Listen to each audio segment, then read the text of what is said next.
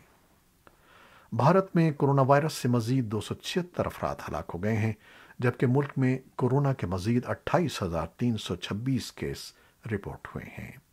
بھارت میں کورونا کے فعال کیسز اس وقت 3 لاکھ کے لگ بھگ ہیں۔ پاکستان میں کورونا کیسز میں مسلسل کمی آ رہی ہے اور 24 گھنٹوں کے دوران کورونا کے 1,757 کیس رپورٹ ہوئے ہیں۔ National command and operation centre کے مطابق پاکستان میں مثبت کیسز کی شرح 3.60% رہ گئی ہے۔ پیر کے اعداد و شمار کے مطابق پاکستان میں کورونا سے مزید 31 افراد جان کی بازی ہار گئے ہیں، جس کے بعد مجموعی اموات کی تعداد 27,597 ہو گئی ہے۔ یہ تھیں وہ خبریں جو فیس بک لائیو پر ہم نے آپ کے لیے پیش کی۔ ہماری ویب سائٹ، یوٹیوب اور پوڈ کاسٹ پر یہ بلیٹن آپ کے لیے پیش کر دیا جاتا ہے۔ ہمارے اس بلیٹن کو شیئر کرنا نہ بھولیے گا۔ خالد حمید اب اجازت چاہتا ہے۔ اللہ حافظ۔